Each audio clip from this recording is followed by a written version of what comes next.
बहुत दुखी है। एक माँ होने के नाते, एक बेटी की माँ होने के नाते मैं उन जनता का आक्रोश समझ सकती हूँ। दुख इस बात का होता है कि बार-बार महिलाओं को बोला जाता है कि आपके लिए इंसाफ की लड़ाई लड़ेंगे, आपको न्याय मिलेगा, पर वोट पाने के बाद उनको कुछ नहीं मिलता। 2021 में उद्धव बाला साहेब ठाकुर जी के नेतृत्व में एक शक्ति कानून बिल, जो एक जॉइंट कमेटी बनी थी, जॉइंट कमेटी के बाद असेंबली में लाया गया था। बहुत उस पर चर्चा हुई, उसके बाद उसको पास किया गया। उसको सिर्फ एक प्रेसिडेंट नॉड की जरूरत है। 2022 में जिस तरीके से हमारी सरकार गिराई गई, अनकॉन्स्टिट्यूशनल सरकार गिराई गई, उस पे देवेंद्र फडणवीस बने थे गृह मंत्री। देवेंद्र फडणवीस ने महाराष्ट्र की महिलाओं को वादा किया था कि शक्ति कानून को जल्द से जल्द पारित किया जाएगा। कल ही मैंने चिट्ठी लिखी कि 2021 से लेकर 2024 तक मैंने राष्ट्रपति को लिखा था कि रक्षाबंधन का एक शुभ पर्व है, आप इसको मंजूरी दीजिए, क्योंकि वहां पे महाराष्ट्र की महिलाओं को एक सख्त कानून मिलेगा जो उनको आश्वासन देता है कि 15 दिन में इन्वेस्टिगेशन होगा, 30 दिन में वो केस ट्रायल पे जाएगा, सेपरेट कोर्ट होंगे, सेपरेट इन्वेस्टिगेटिंग टीम होंगी, सेपरेट पुलिस फोर्सेज होंगी, जो सिर्फ महिला और बच्चों की, बेटियों के न्याय की बात करेंगी।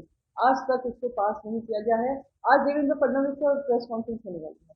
देवेंद्र फडणवीस से मैं उम्मीद करती हूँ आप लोग जरूर पूछेंगे कि कितनी चिट्ठी इन्होंने राष्ट्रपति को लिखी कि शक्ति कानून, जो कानून है, शक्ति महाराष्ट्र का शक्ति का असेंबली लॉ है, उसको आप मंजूरी दीजिए। दुख इस बात का होता है जब वहाँ की माताएं बैठकर कह रही हैं कि हमें आपके 1500 रुपए नहीं चाहिए, लाड़की बहना योजना जो आप 200 करोड़ के लागत पे आप एडवर्टीजमेंट कर रहे हैं, हमें नहीं चाहिए। हमें अभी बेटी को सुरक्षा दीजिए, हमारी बेटियों को न्याय दीजिए। 4 साल की लड़कियां थी, घर के बाहर अगर कोई सुरक्षित माहौल होता है, उनका स्कूल होता है, स्कूल में ही इस तरीके का जघन्य अपराध हो तो बेटियां कहाँ जाएं। बार बार कहा जाता है बेटियां, लड़कियां अगर इस तरीके के कपड़े पहनती हैं तो अब मर्द आक्रोशित होते हैं, अगर महिलाएं रात को लेट निकलती हैं तो मर्द अपने आप को कंट्रोल नहीं कर पाते हैं। कब तक महिलाओं पे आप दोष मढ़ेंगे? कब तक जिम्मेदारी महिलाओं की बनी रहेगी? कब तक उनको न्याय से आप दूर रखोगे?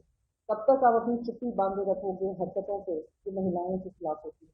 उम्मीद करती हूँ कि ये जो आक्रोश आज महाराष्ट्र में दिख रहा है, वो वही आक्रोश है जो वेस्ट बंगाल के लिए दिखा था, ये वही आक्रोश है जो निर्भया के समय पे दिखा था। कानून तो बने, कानून का पालन करने की क्षमता जो होनी चाहिए, उसमें कमी रह गई है और उसके बाद बहुत दुखी है। एक माँ होने के नाते, एक बेटी की माँ होने के नाते मैं उन जनता का आक्रोश समझ सकती हूँ। दुख इस बात का होता है कि बार बार महिलाओं को बोला जाता है कि आपके लिए इंसाफ की लड़ाई लड़ेंगे, आपको न्याय मिलेगा, पर वोट पाने के बाद उनको कुछ नहीं मिलता। 2021 में उद्धव बाला साहेब ठाकुर जी के नेतृत्व में एक शक्ति कानून बिल, जो एक जॉइंट कमेटी बनी थी, जॉइंट कमेटी के बाद असेंबली में लाया गया था। बहुत उस पर चर्चा हुई, उसके बाद उसको पास किया गया। उसको सिर्फ एक प्रेसिडेंट नॉड की जरूरत है। 2022 में जिस तरीके से हमारी सरकार गिराई गई, अनकॉन्स्टिट्यूशनल सरकार गिराई गई, उस पे देवेंद्र फडणवीस बने थे गृह मंत्री। देवेंद्र फडणवीस ने महाराष्ट्र की महिलाओं को वादा किया था कि शक्ति कानून को जल्द से जल्द पारित किया जाएगा। कल ही मैंने चिट्ठी लिखी कि 2021 से लेकर 2024 तक मैंने राष्ट्रपति को लिखा था कि रक्षाबंधन का एक शुभ पर्व है, आप इसको मंजूरी दीजिए, क्योंकि वहां पे महाराष्ट्र की महिलाओं को एक सख्त कानून मिलेगा जो उनको आश्वासन देता है कि 15 दिन में इन्वेस्टिगेशन होगा, 30 दिन में वो केस ट्रायल पे जाएगा, सेपरेट कोर्ट होंगे, सेपरेट इन्वेस्टिगेटिंग टीम होंगी, सेपरेट पुलिस फोर्सेज होंगी, जो सिर्फ महिला और बच्चों की, बेटियों के न्याय की बात करेंगी। आज तक इसको पास नहीं किया गया है। आज देवेंद्र फडणवीस का प्रेस कॉन्फ्रेंस होने वाली है। देवेंद्र फडणवीस से मैं उम्मीद करती हूँ आप लोग जरूर पूछेंगे कि कितनी चिट्ठी इन्होंने राष्ट्रपति को लिखी कि शक्ति कानून, जो कानून है, शक्ति महाराष्ट्र का शक्ति का असेंबली लॉ है, उसको आप मंजूरी दीजिए। दुख इस बात का होता है जब वहाँ की माताएं बैठकर कह रही हैं कि हमें आपके 1500 रुपए नहीं चाहिए, लाड़की बहना योजना जो आप 200 करोड़ के लागत पे आप एडवर्टीजमेंट कर रहे हैं, हमें नहीं चाहिए। हमें अभी बेटी को सुरक्षा दीजिए, हमारी बेटियों को न्याय दीजिए।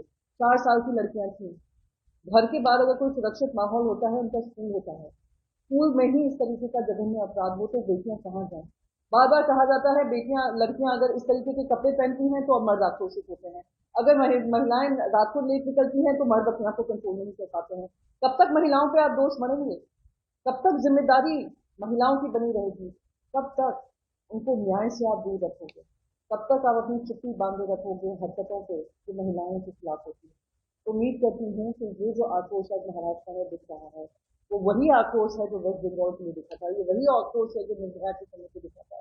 कानून तो बने, कानून का पालन करने की क्षमता जो होनी चाहिए, उसमें कमी रह गई है और उसके बाद न्यूज नेशन अब व्हाट्सएप पर खबरों के ताजा अपडेट के लिए न्यूज नेशन के इस क्यूआर कोड को स्कैन करें।